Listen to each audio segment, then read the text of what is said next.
Eh bien, bonjour à tous. Merci d'être avec nous ce soir. Bienvenue dans cette conférence Covid. Bonjour Sophie Barat qui nous a rejoint, qui va donc intervenir dans notre conférence Biotech Finance en partenariat avec France Biotech, évidemment. Comme vous le savez, notre objectif, c'est de déconfiner, désiloter et d'échanger des informations, des bonnes pratiques pour nous préserver pendant cette période de crise, hein, et elle est importante, et surtout préparer le jour d'après, car effectivement, le jour d'après, il y a certainement de grands changements qui se profilent, seulement si nous savons tirer parti de nos erreurs. C'est toujours la même chose. Alors ce soir, nous avons avec nous Sophie Barat, qui est partenaire chez Agile Capital Markets.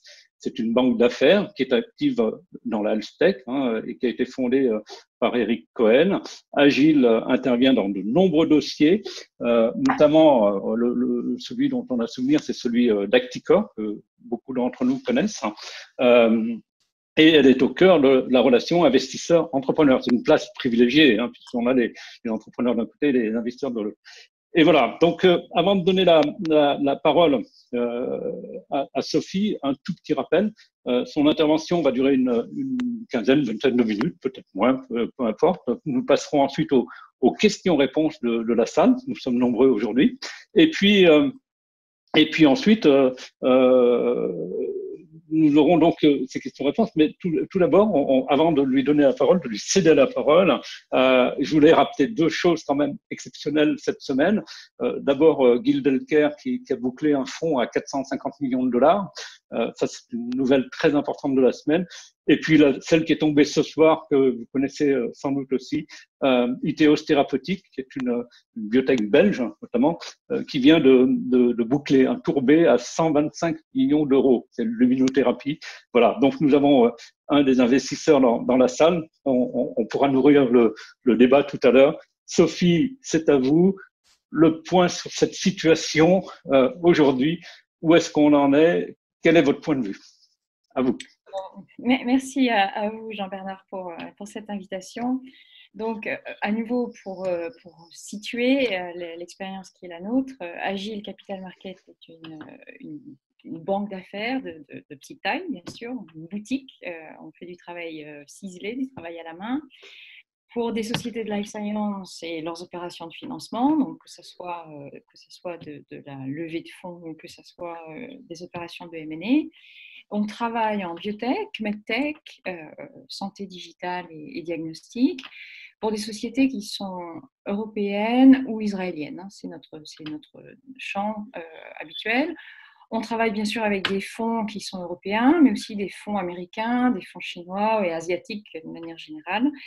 Je vous dis ça pour que vous puissiez situer un petit peu quelle peut être l'expérience qui est la nôtre, et on lève en général entre 10 et 50, 60 millions d'euros dans les différentes transactions, en tout cas en levée de nouvelles equity dont on s'occupe. Voilà. Donc Agile a été créé il y a 4 ans, comme vous l'avez dit, par Eric Cohen, donc, qui est, j'imagine, avec nous ce soir, donc il pourra bien sûr répondre également à vos questions. Eric ayant beaucoup de recul sur ces choses également. Alors, la vision qui est la mienne ce soir, elle est bien sûr particulière et spécifique, bordée par l'expérience qui est la nôtre. Et je n'ai pas l'ambition, disons, d'avoir une vision exhaustive sur toute la situation, d'autant plus qu'elle est mouvante, comme on sait, et que s'il y a une chose dont on ignore tous, c'est bien la fin. Or, la durée, la complexité de cette crise, évidemment, on pourra être amené à influer pas mal sur ces politiques d'investissement dont on va parler ce soir. Donc, ce que je dis aujourd'hui, c'est valable aujourd'hui dans le contexte qui est le nôtre. Voilà. Alors, la première chose que je voulais dire, c'est que de manière complètement instantanée, le télétravail s'est complètement généralisé chez les fonds. Ça s'est fait d'une manière extrêmement naturelle. Je pense que, en fait, si vous voulez, le travail à distance, le téléphone, les visioconférences, etc., c'était déjà complètement dans les mœurs. Nous-mêmes, on fait la majorité de nos deals sans nécessairement s'être déplacés. Les due diligence aussi se font de manière électronique et digitale. Donc, je dirais que cette transition-là n'a pas posé de problème. On a même eu comme vous le savez certainement, des congrès investisseurs qui se sont tenus de manière virtuelle. Ça a été le cas de BioEurope et de Rési il y a 10-15 jours à Paris, et qui ont très vite en fait pris le contre-pied du fait de ne pas pouvoir échanger en direct et en face à face. Et pour autant, les échanges ont été nourris, il y a eu beaucoup de rendez-vous. Ça a été un bon forum avec des bons meetings, avec des gens qui travaillent. Voilà. Donc finalement, on a le sentiment, si vous voulez, que les échanges, tant dans leur qualité que leur quantité, aujourd'hui n'ont pas diminué. Alors, ce qui est intéressant ensuite de dire, malgré tout, c'est que cette pandémie qui se déplace d'est en ouest, on l'a vu au premier trimestre impacter les fonds chinois et la manière dont ils travaillent. Alors, on a vu beaucoup d'investisseurs chinois à JP Morgan, c'était donc en janvier. Ensuite, il était bien sûr prévu qu'il fasse une pause puisque c'était le nouvel an. Et puis en fait, ensuite, ces fonds ont un peu disparu de nos écrans radars. On a eu relativement peu d'échanges, pas beaucoup de répondants. Et cette période-là est complètement terminée. Aujourd'hui, dans les dossiers dont on s'occupe, on a plusieurs fonds chinois qui sont dans des due diligence très actives, avec du travail qui avance tous les jours. Donc, c'est comme si vous voulez, une partie de cet épisode était quand même derrière eux. Et c'est important, je pense, pour nous de le noter, puisqu'on se situe un peu derrière la vague. Et donc, ça peut éventuellement nous donner un petit horizon de temps sur ce qui pourrait se produire chez nous. Voilà. Alors, concernant les fonds en Europe et aux États-Unis, donc nous, on est du coup en plein dedans. En tout cas, les États-Unis peut-être un petit peu en retard, mais nous, on est en plein dedans. Et j'ai pensé vous donner 2-3 chiffres en regardant comme ça dans nos bases de données pour pouvoir avoir un élément ou des éléments de discussion. Donc, j'ai regardé rapidement combien de fonds en fait, avaient été levés pour des sociétés innovantes de notre domaine dans le premier trimestre de l'année dernière et combien de fonds avaient été levés et d'argent avait été investi dans le premier trimestre de notre année. Alors, si on regarde les investissements faits aux États-Unis et en Europe, cette année, le premier trimestre est au-dessus de celui de l'année précédente, ce qui est un peu contre-intuitif. Donc, 4,7 milliards de dollars ont été investis par les fonds dans les sociétés cette année, 4,7, alors que l'année dernière, on était à 3,5. Donc, vous voyez des montants supérieurs et également en nombre de deals, 93 deals l'année dernière, 131 deals cette année. Alors, sous réserve de ma base de données, évidemment, mais bon, c'est en général des gens bien informés. Donc, vous voyez un bon trimestre. Par contre, si on dézoome un petit peu et qu'on prend seulement ce qui s'est passé en Europe, et là, effectivement, notre mois de mars, comme on sait, a été très impacté, on a cette année 140 millions d'investis en Europe pour 18 deals. Alors, c'était avant la nouvelle de ce soir. Ah, mais on est 1er avril, donc on reste juste. Donc, 140 millions, 18 deals. Et l'année dernière, on était plutôt sur 440 millions et non pas 140 millions pour un nombre de deals, ceci étant relativement équivalent. Donc, on a plus de petits montants investis, plus de sites cette année. Voilà ce qui s'est passé sur notre premier trimestre. Alors, est-ce que c'est à rapprocher de la pandémie ou pas? Évidemment, on pourra en débattre tout à l'heure pour voir si c'est une question. Alors, il y a plusieurs situations dans les fonds. La situation la plus fréquente est bien sûr les fonds qui sont en cours d'investissement. Voilà. Donc, le fonds a été levé il y a quelques années, et puis le fonds a commencé à investir, etc., etc. Et il reste de l'argent à investir dans le fonds. Alors, comme vous savez, lorsqu'un fonds rentre au capital d'une entreprise, il rentre avec un premier montant, mais en même temps, l'équipe qui gère ce fonds regarde de combien l'entreprise pourrait avoir besoin à moyen terme sur le fonds suivant. Et commence déjà à attribuer, si vous voulez, cette enveloppe de manière à ce qu'elle reste disponible à l'intérieur du fonds pour une opération suivante. Et puis continue l'investissement sur la totalité de son fonds. Alors aujourd'hui, ce qui ralentit les prises de décision, c'est la réestimation en fait de ce montant qui est attribué aux sociétés du portefeuille, qui sont les montants que les fonds avaient estimé de devoir conserver pour les tours d'après. Alors, pourquoi est-ce que c'est questionné? Parce qu'on sait tous, le travail à l'intérieur des sociétés, c'est passablement ralenti. On pourra parler, bien sûr, des essais cliniques qui sont en souffrance, les hôpitaux ayant autre chose à faire. Et on le comprend. Alors, ralenti de combien de temps, pour combien de temps, etc. Bon, point d'interrogation. La préclinique fonctionne très peu également, puisque dans les centres précliniques, il faut bien sûr soigner et entretenir les animaux qui sont là, et que le personnel qu'on a à disposition, compte tenu des différentes mesures, compte tenu aussi que dans une activité de service, on a beaucoup de coûts fixes et qu'on fait très attention à gérer le personnel et à mettre du personnel en chômage technique dès qu'il y a un ralentissement. Donc, on n'a pas nécessairement les bras pour faire les nouveaux tests, faire des nouvelles chirurgies. Donc, les centres se sont globalement recentrés sur l'entretien des animaux qui sont chez eux. Donc ça marche pas non plus très bien. Et puis, dans de nombreuses sociétés de biotech qu'on connaît, nous, et on pourra demander aux gens qui sont avec nous ce soir si c'est le cas pour eux, le personnel qui est au labo a été mis en chômage technique de manière assez large. Donc nos sociétés sont en panne. Alors, pour combien de temps? Est-ce que c'est une vraie panne? Est-ce qu'il y a des choses qui avancent, etc. Point d'interrogation. Et le fait de ne pas pouvoir atteindre les milestones qui étaient prévus initialement fait que les fonds, pour revenir à eux, se posent la question, bien sûr, de combien de cash nouveau, combien de new money va-t-il falloir pour pouvoir continuer à soutenir ces sociétés qui n'ont pas démérité, mais qui sont juste ici au milieu de la pandémie.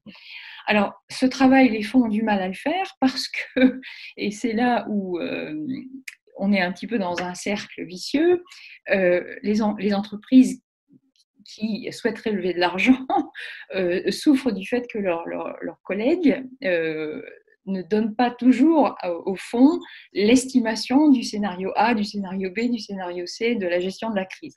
Et que tant que ce travail n'a pas été fait, avec une boule de cristal certainement, plus Excel, mais la boule de cristal quand même, c'est difficile pour les fonds d'apprécier s'ils doivent mettre 2 millions de plus, 3 millions de plus, 10 millions de plus de côté à l'intérieur de leur enveloppe financière. Voilà. Donc, en fait, il faut que chacun dans les entreprises revoie son plan, imagine des scénarios de sortie de cette période de crise. Un premier scénario, peut-être un deuxième, et puis du coup, les fonds vont pouvoir réévaluer cette enveloppe et recommencer à investir.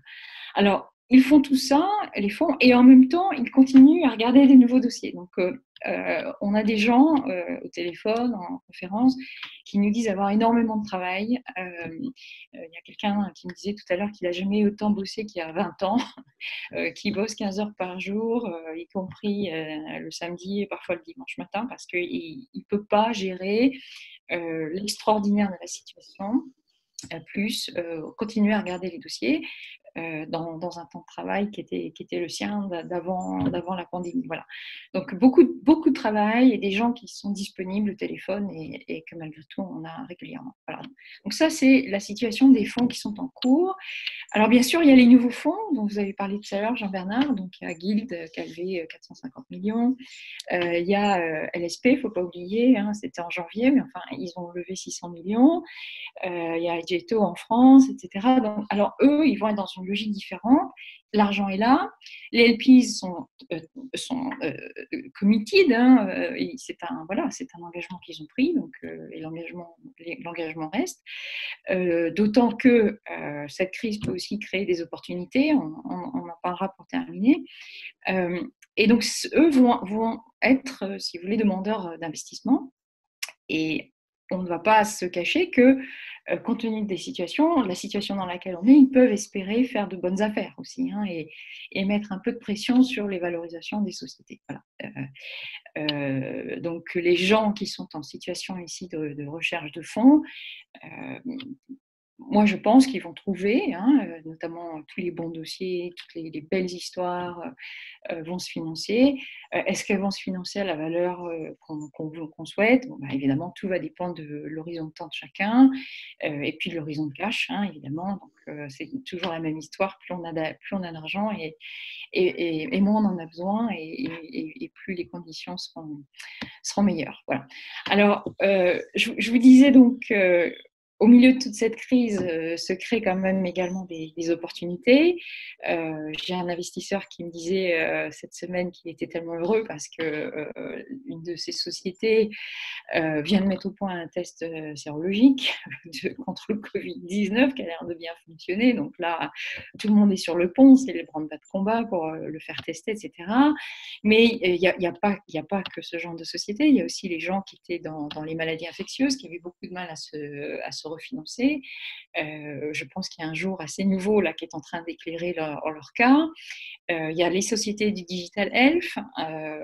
Aujourd'hui, une partie du problème, c'est l'embouteillage des systèmes de soins, tout ce qui est donc point of care, le diagnostic à domicile, les téléconsultations, etc.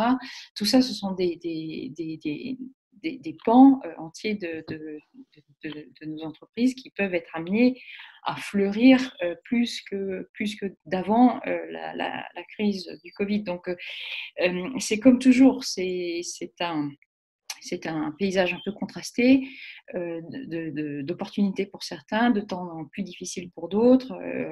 Et puis évidemment, on verra bien là ce qui va se passer lorsque la vague épidémique dans son voyage d'Est en Ouest va frapper plus durement encore les États-Unis, qui sont, eux, pour le coup, loin de leur pic, et comment l'économie réelle et l'impact sur l'économie réelle va impacter la manière dont les fonds vont investir. Donc, je dirais que la question, on pourra se la reposer, Jean-Bernard, tous les 10 jours, tous les 15 jours, et ce sera intéressant de voir comment les choses évoluent. Mais aujourd'hui, voilà ce qu'on voit. Donc, des prises de décision, certes ralenties, mais qui existent, parce que les fonds ont nécessité à reprendre un certain travail de base, mais continue à regarder les dossiers et moi je peux vous dire, on continue à avoir des appels, on continue à avoir de la due diligence qui s'opère, des tête-à-tête, en tout cas virtuellement, entre les dirigeants et les fonds.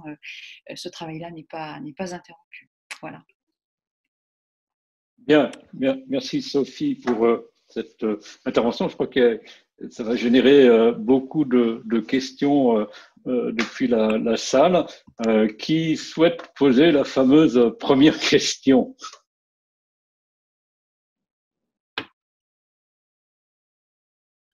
Donc, c'est moi, tout désigné.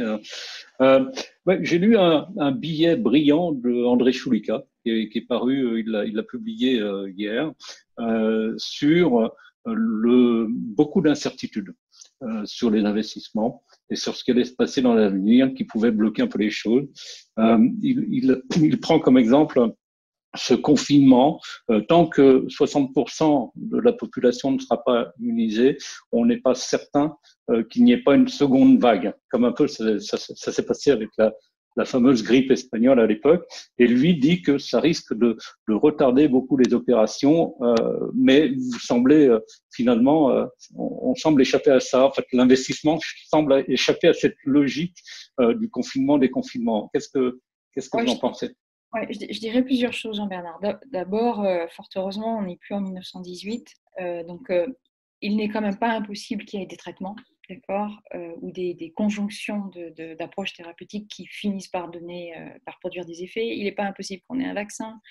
Donc peut-être que le Covid va revenir dans un an, mais peut-être qu'on sera mieux armé dans un an. C'est pas pour autant que ça va nous arrêter et nous surprendre de la même manière. Deuxièmement, je pense qu'on a de la chance d'être dans les métiers de la santé. ce qu'on est en train de vivre aujourd'hui, c'est aussi expliquer ou montrer qu'il y a beaucoup de choses importantes et même fondamentales en fait dans notre vie de tous les jours qui se jouent par les investissements dans la santé et autant effectivement je me ferais personnellement plus de soucis si on était dans l'industrie automobile ou dans autre chose, mais l'industrie là de laquelle on parle, je pense qu'elle va rester au cœur de nos préoccupations et à nouveau ça peut aussi être le moment d'opportunité. Voilà. Mais on a des investisseurs avec nous, au moins un. Je suppose il y a Eric Cohen également, donc je les incite à répondre également. Eric, vous souhaitez intervenir? Oui, juste pour compléter, effectivement, il y a l'incertitude sur les prochains mois, certains. Mais de toute façon, le monde du financement en private equity dans ces sociétés est un monde d'incertitude. Donc, c'est une incertitude de plus. Je crois que les dirigeants d'entreprise ont l'habitude de vivre dans cette incertitude. Donc, voilà, c'est de l'instabilité dans l'instabilité. C'est finalement le quotidien, presque. Okay. Une question dans la salle. Vous pouvez libérer votre micro et parler si vous le souhaitez, quand vous le souhaitez.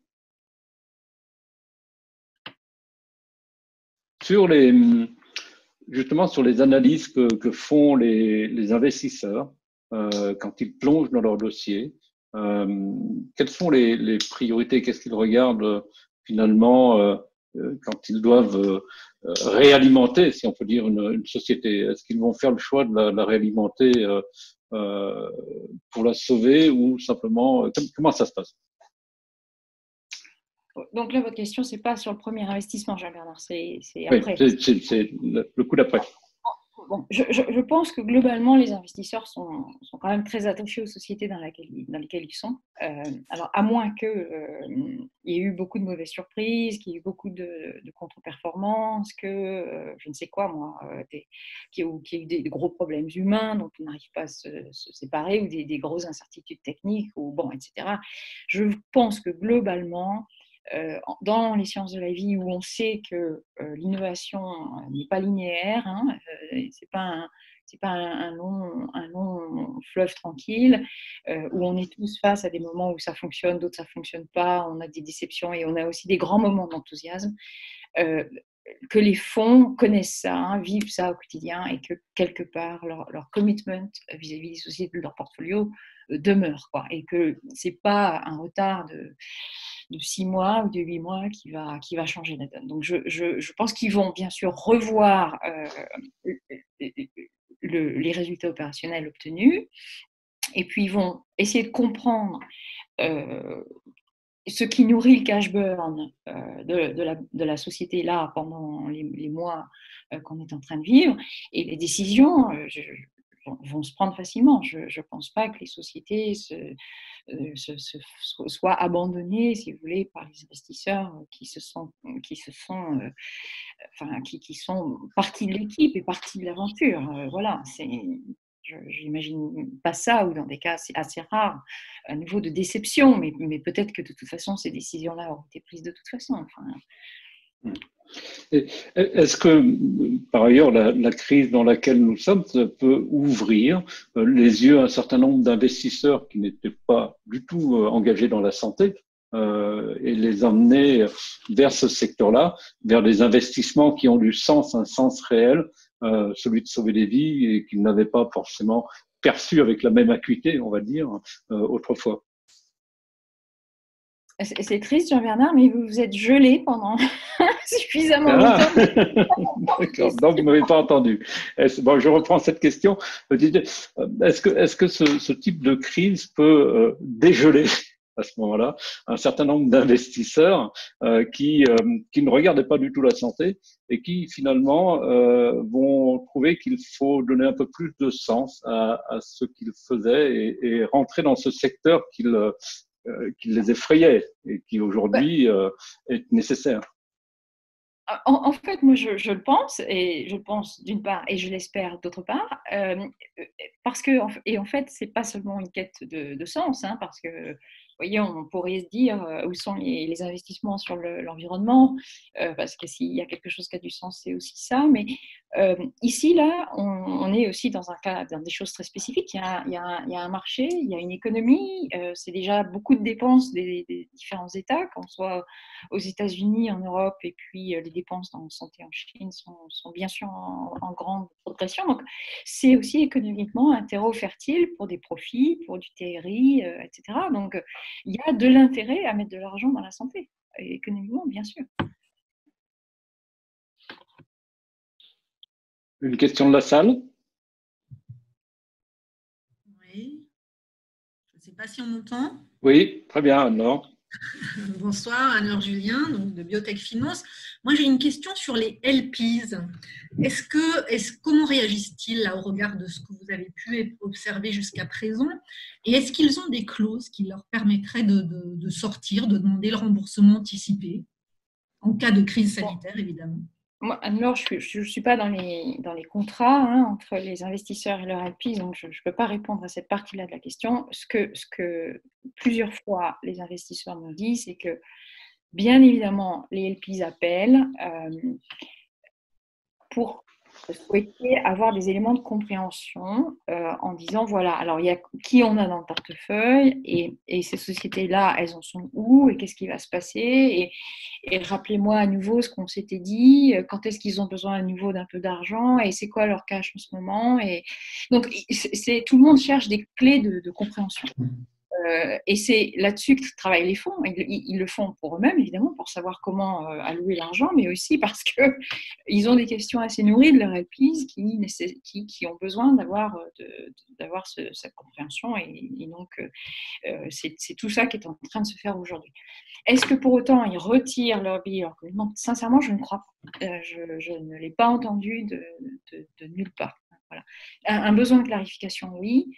Un besoin le besoin de pouvoir se projeter dans le temps et pouvoir comprendre ce qui va se produire, à nouveau sur un scénario A, mais peut-être aussi sur un scénario B, peut-être aussi sur un scénario C, que les choses soient suffisamment ouvertes, mais des retraits, non, je ne pense pas. Merci.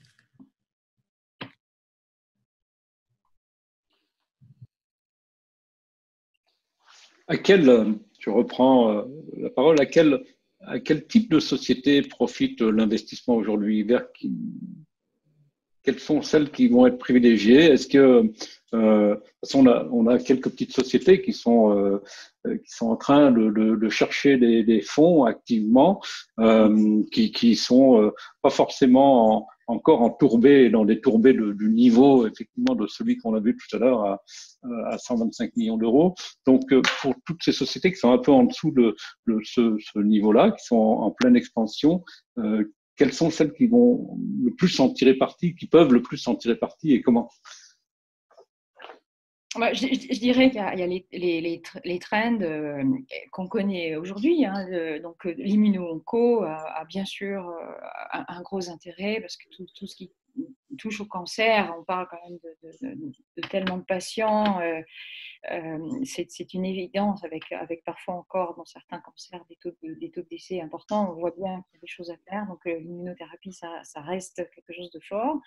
Mais je dirais, à l'instar de cette crise et dans le mouvement que le Covid est en train d'insuffler, on peut penser que les problématiques autour des maladies infectieuses, les problématiques autour du home diagnostic, du diagnostic rapide, donc tout ce qui pourrait permettre, là je pense à des dossiers du type d'entreprises qui pensent lancer des panels, vous voyez, de kits sérologiques ou autres que vous ayez chez vous à votre domicile, pour que vous puissiez vous-même répondre à la question est-ce que je suis malade, est-ce que j'ai une grippe, est-ce que j'ai autre chose, qu'est-ce qu'il faut que je fasse, etc. Est-ce que je suis dangereux pour le restant de ma famille? Enfin, vous voyez, il y a tout ce contexte qui n'était pas très très en vue jusqu'à présent. Hein. Le home diagnostic, c'est pas quelque chose de très intéressant. Pourquoi? Parce qu'il n'y a pas de remboursement, parce que très clairement on s'écarte des chemins schémas très classiques de distribution et de financement de ce type d'outils. Mais là, tout à coup, on se rend compte que si on pouvait avoir ça à la maison, on serait pas mécontent. Voilà. Et puis, il y a, comme je vous disais tout à l'heure, je pense tout ce qui a trait à faciliter le travail des médecins, qu'ils soient hospitaliers ou des généralistes. Et donc, tout ce qui est e-santé, téléconsultation, l'intelligence artificielle ayant fait des progrès énormes, il y a beaucoup de data qu'un médecin devrait pouvoir regarder sur un écran proactivement ou lorsqu'un patient l'appelle pour pouvoir tirer un certain nombre de conclusions sans pour autant que vous ayez pris le métro, le bus, que vous soyez mis dans une salle d'attente bondée, etc. etc. Les pays européens et les États-Unis sont en train de mettre en place des modalités de financement ou de rémunération de ces actes digitaux. C'est très lent, ça commence dans des maladies chroniques comme le diabète, mais pour d'autres choses, c'est pas du tout là. Et je dirais qu'une crise comme celle-ci devrait nous forcer à réfléchir à l'organisation générale des soins. Et dans les soins, eh bien, si vous imaginez le temps passé par un médecin, qu'il soit à nouveau à l'hôpital ou que ce soit un généraliste, à revoir des cas qu'il connaît par cœur, à refaire des prescriptions, etc., on pourrait libérer certainement un temps précieux. Donc, avec des outils qui sont des outils de grand public. Donc, voilà, là, je pense qu'il y a, par exemple, vous voyez, Guild Healthcare, dans son fonds de 450 millions de dollars, a clairement indiqué que l'e-santé, la santé digitale était au cœur de leur stratégie d'investissement. Très bien. Eric, vous voulez compléter peut-être le propos? Ou quelqu'un a-t-il une question? Oui, moi, sur la santé digitale, je trouve qu'effectivement, c'est un sujet qui mérite une attention particulière. Il y a eu beaucoup d'investissements réalisés aux États-Unis et en Chine. Il y a eu, je crois, en 2017-2018, il y a eu plus de 9 milliards d'euros d'investissements réalisés dans ces domaines de la santé digitale. Alors qu'en Europe, ça se chiffrait en une centaine de millions. Donc, il y avait un vrai retard de l'Europe sur l'investissement en santé digitale et peut-être que cette période-là va permettre justement aux investisseurs de se positionner un peu plus encore sur ce créneau, en tout cas de vraiment y mettre un vrai pied plus solide et plus consistant. On peut le souhaiter, en tout cas pour l'avenir des sociétés européennes et aussi pour ne pas prendre trop de retard avec les investissements réalisés aux États-Unis et en Chine. Voilà. C'est effectivement ce que j'ai pu constater en interviewant Chara Louafi, qui est la dirigeante du fonds BPI Patient Autonome, et m'indiquait que la crise avait levé complètement les frottements qu'il pouvait y avoir entre le digital et les services hospitaliers. C'est-à-dire que tous les freins qu'il pouvait y avoir sont en train d'être levés à grande vitesse parce que on comprend que ce type de produit peut être une décharge de travail pour les services hospitaliers dans ces temps où ils sont débordés par le tsunami de patients Covid-19. Voilà, il faut maintenant que les autorités de santé suivent, puisqu'il y a une grosse partie de la problématique qui est le business model et de savoir qui paye. Donc, quand je vois arriver les premiers remboursements en France et en Allemagne, en ce qui concerne l'Europe, je me dis qu'on est en train d'arriver sur le bon terrain. Voilà. Qui souhaite poser une question? Moi, je voudrais revenir sur les fonds chinois dont vous avez parlé pendant votre exposé. Est-ce que vous pensez que dans le contexte actuel, il pourrait y avoir justement une montée en puissance de ces fonds chinois dans le tour de table des biotech françaises et qui pourraient profiter peut-être de la frilosité des fonds européens et américains? Et quel type d'entreprise cible les fonds chinois prioritairement? Alors, les fonds chinois ont beaucoup d'argent, sont des gros travailleurs, donc ils ont une capacité à regarder beaucoup de dossiers. Ils sont peu souvent en situation de lead. Ils ont souvent besoin qu'il y ait un lead européen ou américain qui soit là pour cautionner les fondamentaux. Voilà, parce que quelque part, quand on est chinois, qu'on investit en Europe, on est peu ou pas complètement au fait de la culture, etc. Donc, c'est bien d'avoir quand même quelqu'un de plus local qui investisse. Et puis, il y a un élément qui concerne la maturité des dossiers. Donc, il ne faut pas perdre de vue que, sauf des fonds qui sont plus des fonds sino-américains que des fonds chinois, leur premier objectif, un de leurs premiers objectifs, c'est d'amener des thérapies ou d'amener de la technologie en Chine. C'est le grand mandat qui a été donné par le président chinois dans son plan quinquennal il y a quelques années, c'est de dire que la Chine est à un niveau de modernisme incroyable, hein, vous le savez tous, vous êtes tous allés, on a tous pris une claque de voir la manière dont l'argent est enfin, il y a une démonétisation, de voir une modernité extraordinaire, mais le domaine de la santé est un peu en retard, est un peu en deçà, alors que la population nécessite, demande, ça fait partie des choses que les Chinois souhaitent absolument voir chez eux. Si vous voulez, il y a 3 piliers, il y a la santé, pouvoir consommer et pouvoir éduquer ses enfants. Donc ça, c'est 3 grands fondamentaux de la vie. Et donc, tant qu'on n'a pas toutes les chimiothérapies, tant qu'on n'a pas toutes les dernières modernités en termes de chirurgie, l'État chinois sent bien qu'il faut faire un effort particulier pour répondre à cette demande, une demande très pressante.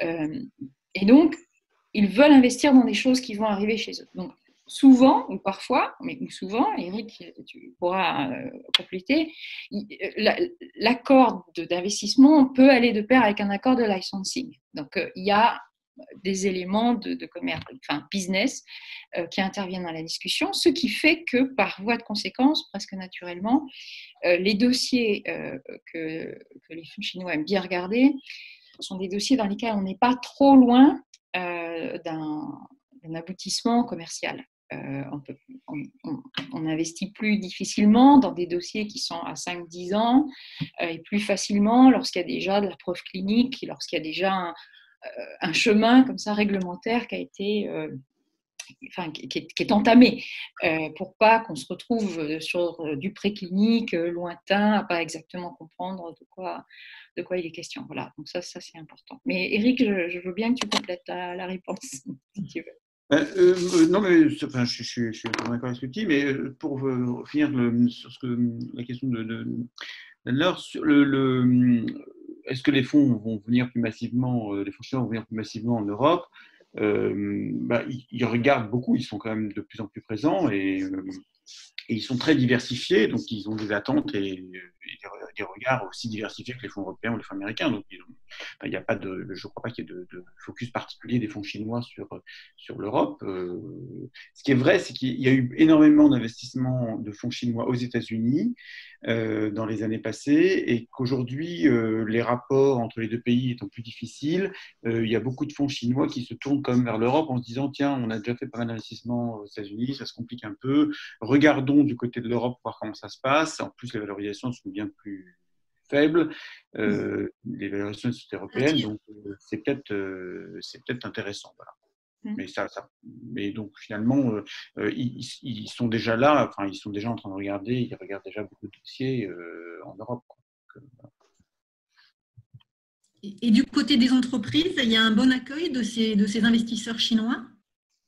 Ah oui, les sociétés même recherche, tout le monde a bien compris qu'il y a de l'argent en Chine, que c'est peut-être également un territoire moins concurrentiel, hein, comme vient de le dire Eric, c'est plus compliqué aujourd'hui pour une boîte américaine de se faire financer par un fonds chinois compte tenu de l'ambiance. Donc, on a nous beaucoup de clients qui posent systématiquement la question de et qu'est-ce qu'on fait avec la Chine? Voilà. Très bien. Une dernière question. Nous sommes à 19h39. Peut-être que quelqu'un souhaite conclure. Bonsoir, est-ce que vous m'entendez? Oui, très bien. Oui, bonsoir, Jean-Philippe Verdier à l'appareil. J'aurais voulu revenir sur un point qui est celui en fait des études et dans quelle mesure la situation actuelle crée une pause complète, le type de complexité créée pour le recrutement des patients, pour atteindre les différentes étapes réglementaires, la flexibilité des agences réglementaires, ce genre d'éléments. Et du coup, comment est-ce que les sociétés sont à même de créer des scénarios 1, 2 ou 3 pour leur permettre en fait de voir leurs besoins de cash, discuter avec les actionnaires ou quand ce sont les sociétés cotées, revenir vers le marché d'une manière ou d'une autre. Merci. Merci pour la question. Donc en fait, Jean-Philippe, bien sûr, il n'y a pas un seul cas de figure, il y a des cas de figure. Tout dépend évidemment comment ces étapes, ces milestones cliniques se situent par rapport à la levée de fonds. Est-ce qu'on en est là? Est-ce que c'était complètement important, etc. Ou est-ce qu'il y a déjà des résultats qu'on peut extrapoler d'une cohorte, etc. Donc, quelle était la criticité par rapport à la thèse d'investissement de ces études? C'est important. Donc, chacun va se retrouver dans des circonstances qui lui appartiennent. Combien de temps ça va durer? Je pense qu'effectivement, tant qu'on est dans cette crise, les essais cliniques ne vont pas pouvoir avoir lieu, mais qu'ensuite, le Premier ministre vient d'annoncer qu'il voyait bien une idée de déblocage de la situation, etc., par région, par secteur, en fonction de l'impact, etc. Donc, est-ce qu'il y a des endroits où les études cliniques vont pouvoir reprendre? Je pense qu'il va falloir qu'on soit très attentif. En même temps, remonter un dossier clinique dans un hôpital qui n'était pas prévu, avec le temps de l'éthique, etc. Vous savez le temps que ça prend, donc c'est quand même compliqué. Quant à la flexibilité des agences réglementaires, vous savez qu'en Europe, les agences s'expriment peu ou pas. Donc, quand vous tapez à la porte en tant que CEO ou CMO, etc., pour avoir un petit peu de compréhension de ce que les agences européennes attendent, vous n'obtenez pas grand-chose. Par contre, on peut peut-être s'attendre à de la flexibilité de la part de la FDA, qui, comme c'est son habitude là, depuis déjà quelques années, prend une posture qui est très pragmatique, très pratico-pratique, et il n'est pas impossible qu'effectivement la FDA puisse minimiser, minorer, proposer des chemins un peu différents aux sociétés qui auraient par exemple déjà certaines études cliniques et qui étaient dans quelque chose, vous voyez, essayer d'aboutir un peu différemment et qu'on puisse avoir des sortes de shortcuts. Des shortcuts comme ça existent dans le medical device, ce qu'on appelle les breakthroughs. Il y a le compassionnel, évidemment, qui permet d'avoir des éléments de réponse. Enfin, je ne sais pas, mais il n'est pas impossible qu'on voit quelque chose arriver des US. Merci. Eh bien, s'il n'y a pas d'autres questions, est-ce qu'il y en a une? Donc, s'il n'y en a pas d'autres, nous allons conclure. Merci Sophie, parce que cette intervention est très instructive et brillante, comme d'habitude. Merci à vous tous qui nous avez rejoints oui, pour cette 8e conférence Biotech Finance. Avant de nous quitter, un petit mot sur le programme. Demain, nous aurons Eric Calivois, qui est le PDG de PDC Line Pharma, belle pépite, qui va nous parler justement de cette problématique des essais cliniques. Il a un essai clinique qui a été lancé et il a inclus 2 personnes et c'est tout. Il peut plus continuer. Il dit lui-même que la chance qu'il a, c'est que ses centres sont en Belgique et en France, donc il sera peut-être le premier à repartir dans le temps. La semaine prochaine, ce sera aussi un programme avec autant de personnalités brillantes que cette semaine, puisque nous aurons lundi Pierre Bellichard, qui est le patron d'Antérome, mardi Christophe Dombu, qui est un analyste de Portzamparc, qui va venir faire un point sur la situation boursière. Mercredi, Karen Ayache dans la thérapie génique, maladie rare, l'isogène, une belle boîte cotée aussi. Et puis, jeudi, peut-être que nous aurons Antoine Papirnik, fonds Sofinova qui est extrêmement actif. Voilà. Demain et vendredi donc sort le numéro de Biotech Finance et là on a très belle nouvelle à vous annoncer dans le numéro 894. Si vous le lisez, vous trouverez effectivement des informations sur pause immunothérapeutiques avec des belles annonces, avec Terra Nexus aussi et puis effectivement une analyse de ces nouveaux fonds qui sortent et qui émergent. Je pense que vous trouvez tout ça sur www.biotech-finance.com. Voilà, merci encore à tous d'être venus ce soir. Merci Sophie, merci beaucoup. Et puis à très bientôt. Merci Eric et à très bientôt à tous. Au revoir. Au revoir.